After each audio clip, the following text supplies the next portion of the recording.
Pessoal, tudo bem? Começando a nossa segunda semana de aula, tá? Essa semana de aula nós estaremos trabalhando com dois conteúdos, tá bom? Nós mantemos a mesma habilidade, processo de socialização, e vamos trabalhar hoje com agentes de socialização e grupos sociais. Então, pessoal, a gente vai iniciar falando sobre os agentes de socialização, tá bom? Primeiramente, os agentes de socialização são aqueles que vão implementar, os mecanismos de socialização. Eles são vários. Aqui eu separei 3 para a gente conversar sobre eles. Então, o primeiro é a família. Por que ela é importante? Porque é através da família que nós vamos aprender as primeiras regras sociais, padrões de comportamento. Pagar, gente! Ô, vai aonde? Eu vou me sentar, ué. Não vai, não. Sofá novo, regras novas. Que vão formar a nossa base para uma socialização posterior. Depois, nós temos a escola. A escola já é um outro ciclo da socialização. Ela apresenta outra realidade, há um confronto de ideias, de pessoas que se socializaram nas suas famílias e ali elas se encontram, o que a gente chama de diversidade. E é na escola que o indivíduo coloca em prática aquilo que ele aprendeu na família. Depois, nós temos os grupos sociais. Os grupos sociais, eles vão apresentar o início da formação do indivíduo, porque a maioria deles, ele escolhe pertencer naqueles grupos. É o momento em que você tem a soma dos aprendizados da socialização primária e secundária. E é através dele que vai formar a identidade do indivíduo. Para que o indivíduo ele se socialize, ele faz uso do que nós chamamos aqui de instituições sociais. São elas que vão determinar as diferentes maneiras que o indivíduo vão se moldar durante a sua socialização. E aqui, por instituições sociais, nós entendemos como o conjunto de padrões culturais estabelecidos coletivamente. Ou seja, são situações dentro da sociedade que elas são estabelecidas em grupo e servem de modelo para que cada indivíduo construa a sua personalidade.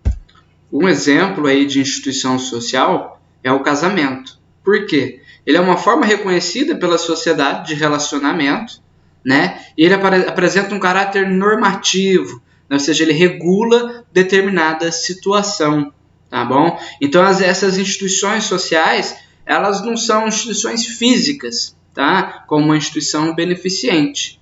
Tá? Elas são os mecanismos que vão auxiliar o indivíduo a se socializar. A socialização ela é um dos processos mais importantes para a definição da identidade do indivíduo, porque a maneira como ele vai interiorizar, vai receber os padrões e as formas culturais que são existentes dentro da sociedade, vão ligar ele à sua identificação. Por quê? Essa socialização ela ocorre pela interiorização de valores, práticas, saberes. Esses valores, práticas e saberes nós acolhemos ou rejeitamos. É só a gente perceber, por exemplo, quando alguém gosta de determinada coisa e o outro gosta de algo diferente.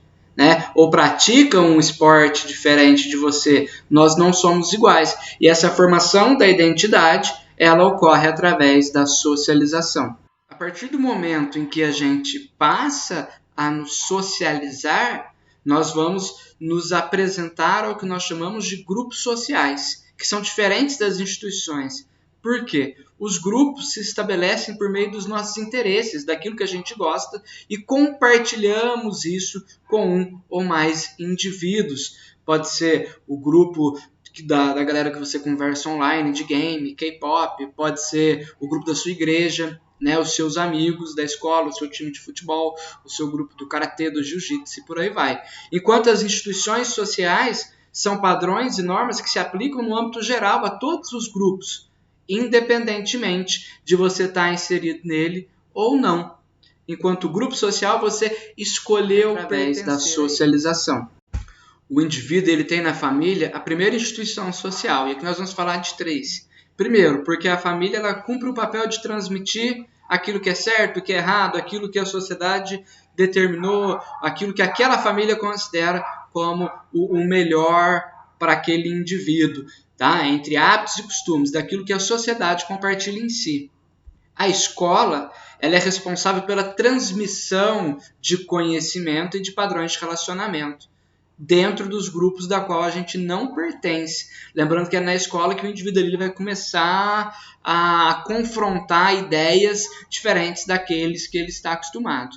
E um outro exemplo é a religião, que transmite valores morais, que são socialmente aceitos, que a gente aprende lá na família, mas aqui a gente tem uma outra instituição social que vai validar esses comportamentos. Não faça isso, não roube, não mate, né? Respeite o próximo. E além da religião, ela tratar de assuntos transcendentais, como a morte e a vida. Os grupos sociais eles estão completamente relacionados com o processo de socialização. Da mesma forma que nós temos a socialização primária e secundária, nós temos grupos sociais primários, secundários e intermediários. Os grupos sociais primários são aqueles que se caracterizam pela proximidade, pela interação direta. É onde a gente desenvolve relações extremamente sólidas. Então é a família, é um grande amigo, né? Diferentemente dos grupos sociais secundários, onde as relações se pautam por uma impessoalidade, né? E eles são sustentados mais pelas regras formais de organização do que pelo seu interesse ou afeto, por exemplo, a escola.